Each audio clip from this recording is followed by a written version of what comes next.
Vande Vande Mataram. Maruti group of education के YouTube channel में मैं डॉक्टर दीपक माटुलिया आप सभी का हार्दिक अभिनंदन करता हूँ। कक्षा 11 में राजनीति विज्ञान विषय, इस विषय में दो किताबें चलती हैं। एक भारत का सिद्धांत, भारत का संविधान, सिद्धांत एवं व्यवहार,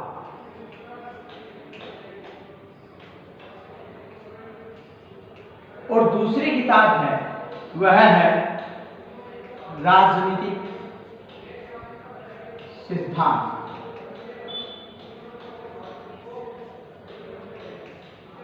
हम राजनीतिक सिद्धांत इसको पढ़ रहे हैं कि राजनीति क्या है, क्योंकि देखिए कि हमें सर्वप्रथम यह ज्ञात होना चाहिए कि राजनीति क्या है, कैसे है, क्योंकि किसी भी विषय के संदर्भ में जब हम पढ़ें तो उस विषय के बारे में बेसिक शब्दावली हमें ज्ञान होना अत्यंत आवश्यक है कि क्या है वह विषय। राजनीति विषय कहने को, बोलने को, सुनने को, समझने को अलग अलग लोग अपने अनुसार इस विषय के संदर्भ में विवेचना करते हैं, लेकिन प्रारंभ से देखें तो राजनीति विज्ञान के संदर्भ में हम कह सकते हैं कि विभिन्न विद्वानों ने 600 सदी ईसा पूर्व से लेकर 600 सदी ईसा पूर्व से लेकर 6ठी सदी ईसा पूर्व से लेकर और वर्तमान समय तक राजनीति के संदर्भ में विभिन्न विद्वान हुए हैं। इन विद्वानों को काल गणना की दृष्टि से हम 3 भागों में विभाजित कर सकते हैं: प्राचीन काल, मध्यकाल व आधुनिक काल।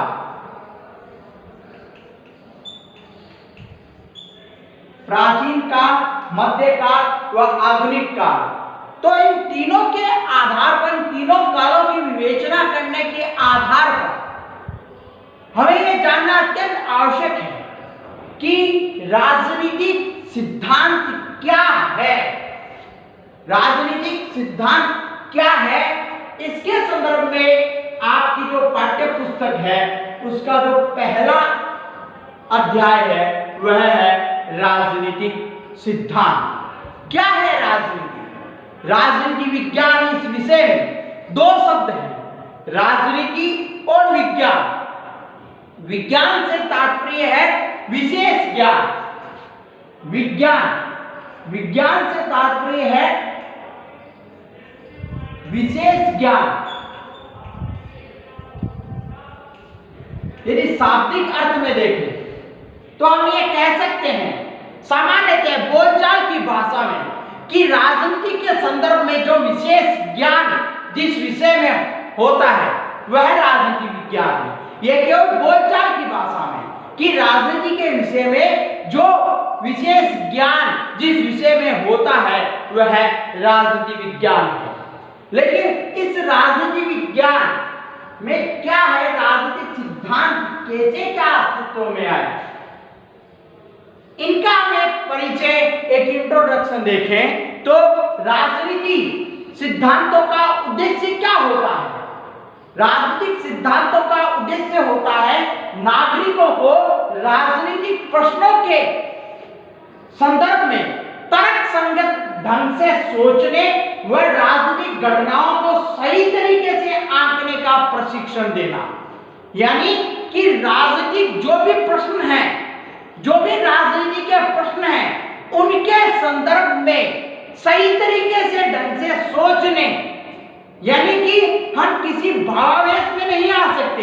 एक राजनीति विज्ञान का विद्यार्थी, राजनीति विज्ञान का शोधार्थी या राजनीति विज्ञान का विद्वान राजनीतिक प्रश्नों के संदर्भ में तर्क संगत ढंग से सोचता है, किसी भाव में आकर उसके संदर्भ में विचार विमर्श नहीं करता है।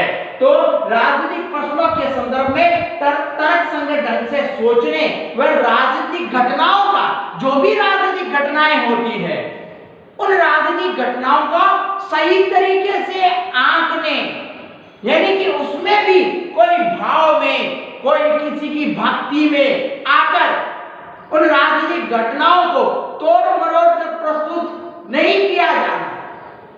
तो राजनीतिक सिद्धांत का उद्देश्य क्या है? बेसिक थ्योरी है पॉलिटिकल सिद्धांत की, पॉलिटिकल प्रिंसिपल की बेसिक थ्योरी है कि नागरिक सिविल पॉलिटिकल क्वेश्चनों के संदर्भ में तर्कसंगत ढंग से सोचे व राजनीतिक घटनाओं को सही तरीके से आंके, ऐसा प्रशिक्षण देना राजनीतिक सिद्धांत का उद्देश्य होता है। अर्थात राजनीतिक सिद्धांत का उद्देश्य होता है कि व्यक्ति राजनीतिक घटनाओं के संदर्भ में, राजनीतिक प्रश्नों के संदर्भ में सही तरीके से सोचे व उनका सही तरीके से आंकना कर सके, ऐसा प्रशिक्षण देना है। अब हम बात करते हैं राजनीति क्या है। देखिए कि हमारे आसपास में एक सामान्य बोलचाल की भाषा में किसी भी शब्दों को हम दो प्रकार से ले सकते हैं, एक सकारात्मक और दूसरा नकारात्मक। एक सकारात्मक और दूसरा नकारात्मक। जब हम बात करते हैं राजनीति के संदर्भ में तो अक्सर बोलचाल में आता है। जैसे यदि किसी कार्यालय में हम काम कर रहे हैं और वहां पर दो व्यक्तियों के बीच में आपस में तनातनी हो जाती है, तो एक व्यक्ति दूसरे व्यक्ति को कहता है कि तू राजनीति मत कर। सामान्य बोलचाल की भाषा में नागरिक या व्यक्ति आपस में बात करते तो वे कहते हैं कि देश में तो अभी गंदी राजनीति चल रही है। जब हम किसी जाति की, किसी धर्म की, किसी सांप्रदायिकता की इनकी बात करने लग जाते हैं तो ये बात आती है कि ये तो गंदी राजनीति कर रहा है। और यहां तक कि मोहल्ले के अंदर यदि नाली बनाने के संदर्भ में भी आपस में विवाद हो जाए तो पड़ोसी आपस में ये कहने लग जाते हैं कि ये तो गंदी राजनीति कर रहा है। यह राजनीति का नकारात्मक पक्ष है। लोग अपने अनुसार राजनीति को परिभाषित करने लगे हैं। तो ऐसे संदर्भ में यह राजनीति नहीं है। जो भी राजनीति के संदर्भ में लोग अपने अनुसार परिभाषित करते हैं राजनीति को, वह राजनीति नहीं है। यह वही लोग कर सकते हैं जिन्हें राजनीति का ज्ञान नहीं है। राजनीति किसी भी समाज का अविभाज्य अंग है। अविभाज्य का तात्पर्य है कि जिसका विभाजन नहीं हो सकता। अर्थात राजनीति समाज का ऐसा अंग है, या यह कह सकते हैं कि समाज से राजनीति को आप अलग नहीं कर सकते। अरस्तु ने कहा था कि व्यक्ति एक सामाजिक व राजनीतिक प्राणी है, और यदि कोई व्यक्ति कहता है कि उसे समाज व राज्य की आवश्यकता नहीं है तो या तो वो जंगली जानवर है और या फिर देवता। तो इस अरस्तु की परिभाषा से ये स्पष्ट होता है कि व्यक्ति समाज का अभिन्न अंग है। तो इसी प्रकार से कोई भी व्यक्ति जो ये कहता है कि मुझे राजनीति से कोई मतलब नहीं है, समझो उसके स्वार्थ सिद्ध नहीं हो रहे हैं, इसलिए वो ऐसी बात कह रहा है। क्योंकि राजनीति तो समाज का अविभाज्य अंग है। राजनीति को आप व्यक्ति से, समाज से अलग नहीं कर सकते।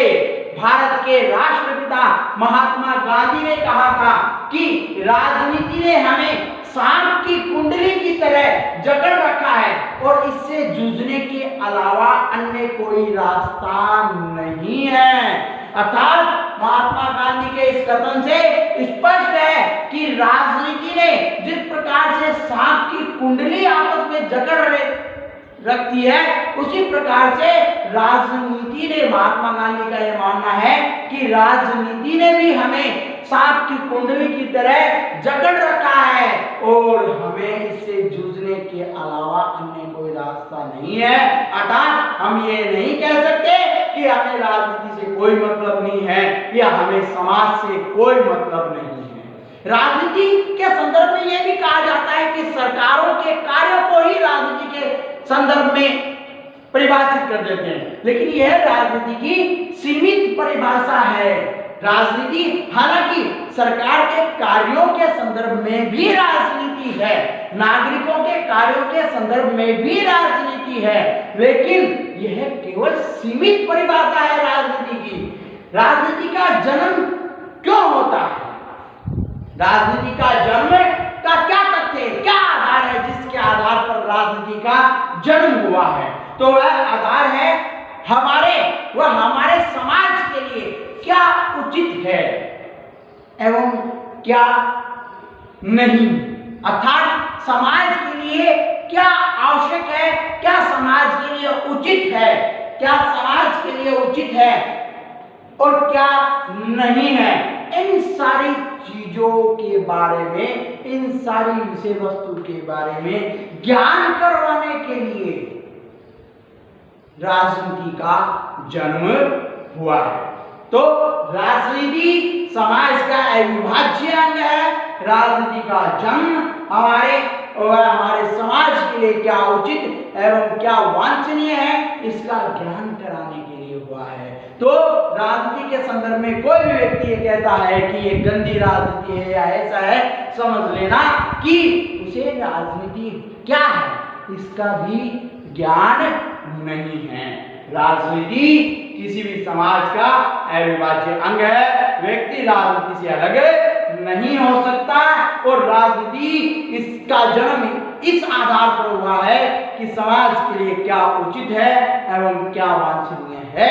महात्मा गांधी ने इसी आधार पर यह कहा था कि राजनीति ने हमें सांप की कुंडली की तरह जकड़ रखा है और हमें इससे जूझने के अलावा और कोई रास्ता नहीं है।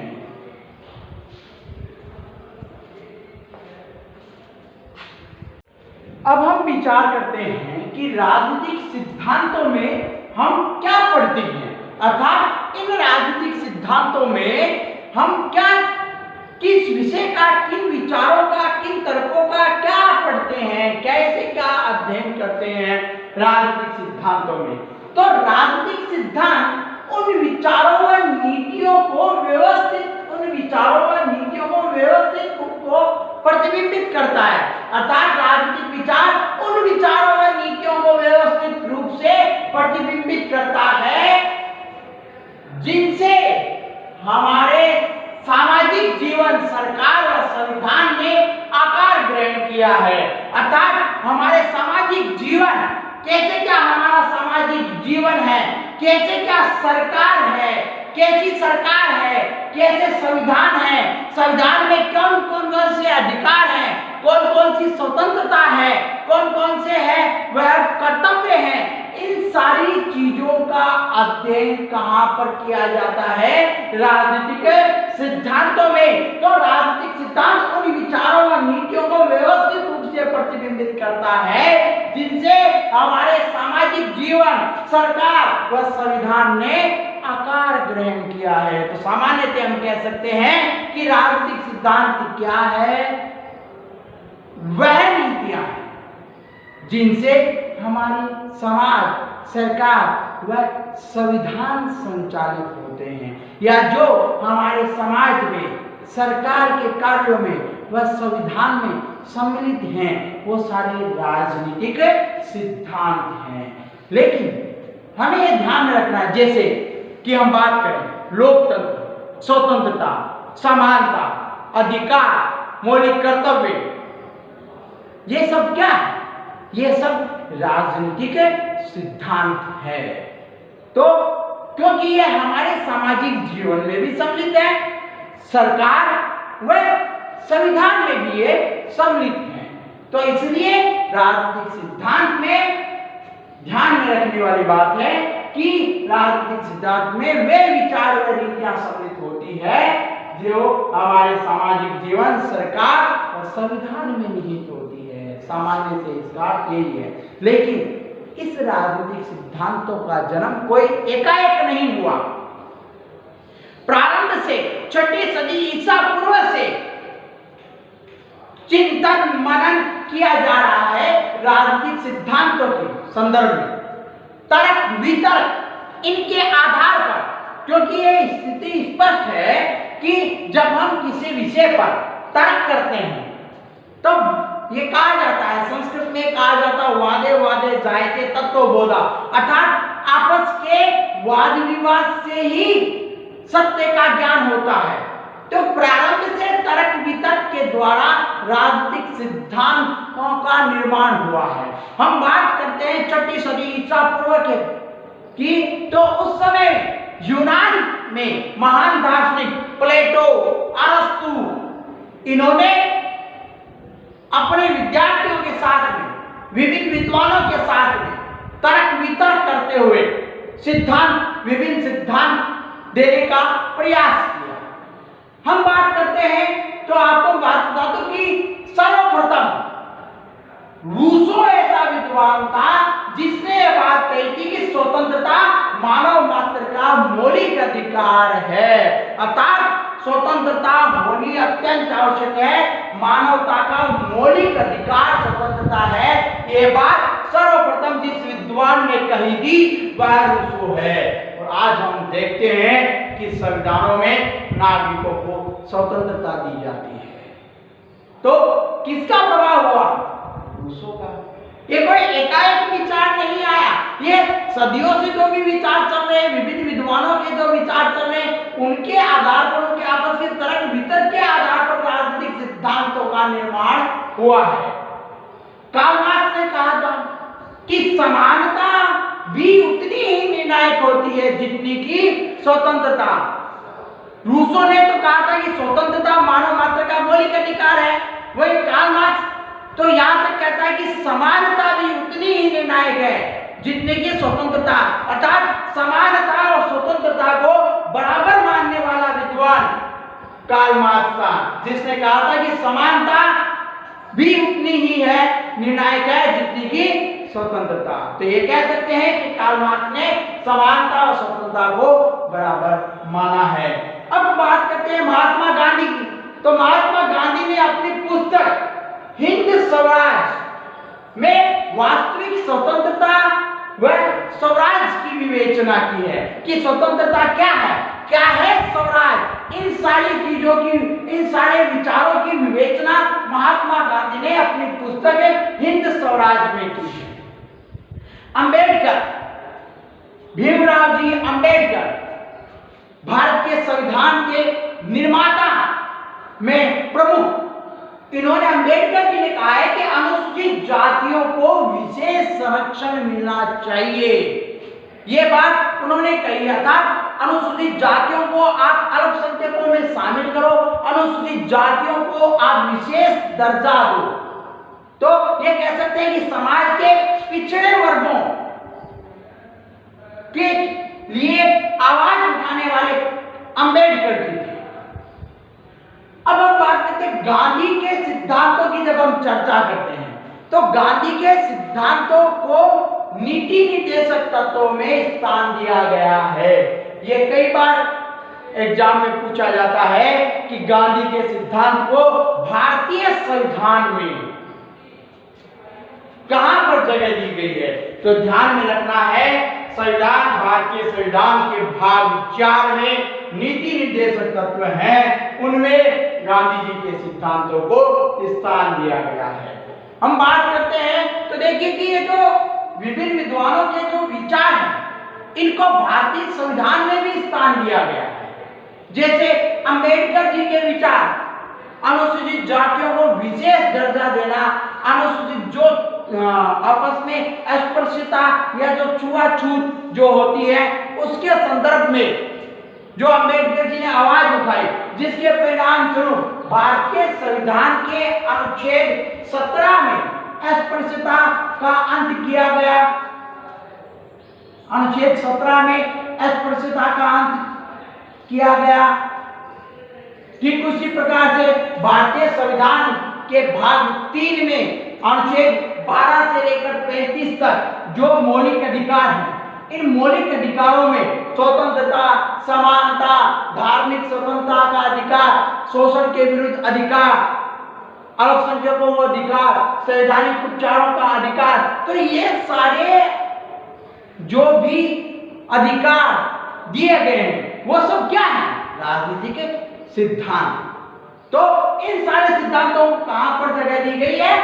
संविधान में। तो हम ये कह सकते हैं कि संविधान, सरकार और हमारे सामाजिक जीवन में जो विचार निहित हैं, वो जो विचार, जो नीतियां निहित हैं, वो सारी क्या है? राजनीतिक सिद्धांत। संविधान में भी यह अधिकार दिया गया है कि अनुच्छेद 21 में जीवन का अधिकार, या यह कह सकते हैं कि प्राण व दैहिक स्वाधीनता का अधिकार।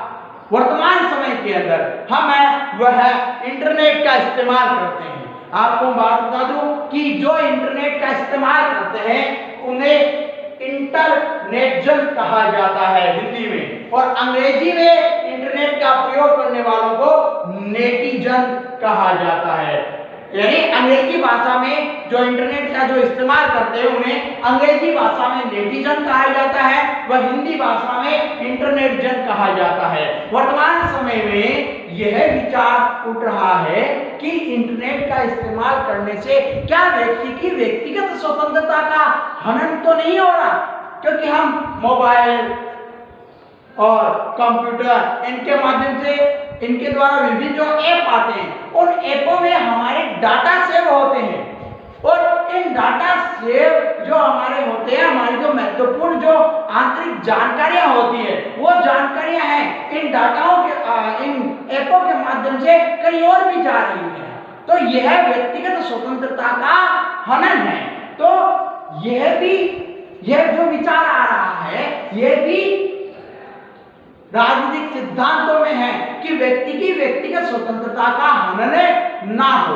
तो इस प्रकार से राजनीतिक सिद्धांत में हम पढ़ते हैं कि कौन कौन से सिद्धांतों का हम अध्ययन करते हैं, किन किन का सिद्धांत को क्या है सिद्धांत, और फिर उसके बाद के अंदर विभिन्न विद्वानों ने विभिन्न सिद्धांतों के बारे में कब क्या विचार दिए हैं, ये सारी चीजें हम राजनीतिक सिद्धांतों में पढ़ते हैं। धन्यवाद। जय हिंद, जय भारत, वंदे मातरम।